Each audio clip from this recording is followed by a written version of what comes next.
Pune Porsche अपघात प्रकरणातल्या अल्पवयीन आरोपीच्या हत्याने आता हायकोर्टात केलेल्या याचिकेवर आज सुनावणी झाली।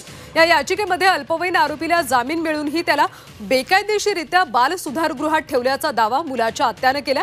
यावेळी दिलेला जामीन रद्द न करता आरोपी मुलाला पोलिसांनी ताब्यात घेतलं हे बेकायदेशीर असल्याचा युक्तिवाद आरोपीच्या वकिलांकडून करण्यात आला। यावर हायकोर्टाने राज्य सरकारला अनेक प्रश्न विचारलेत।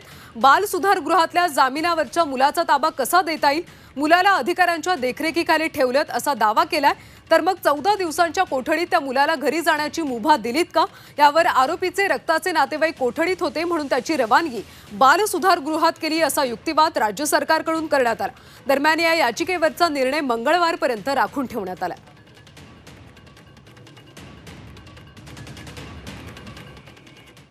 सेक्शन 12 जो आहे ज्युव्हेनाइल जस्टिस ॲक्टचा, त्या अनुषंगाने त्यांना एक दिवसही कस्टडीमध्ये ठेवता येणार नाही। या पिटिशनला प्रॉसिक्युशनने, राज्य शासनाने ॲग्रेसिव्हली विरोध केलेला आहे। दोन्ही बाजूंनी आपापल्या बाजू मांडलेल्या आहेत। आता ऑनरेबल बॉम्बे हायकोर्टनी मंगळवारी हे ऑर्डर्सला ठेवलेलं आहे।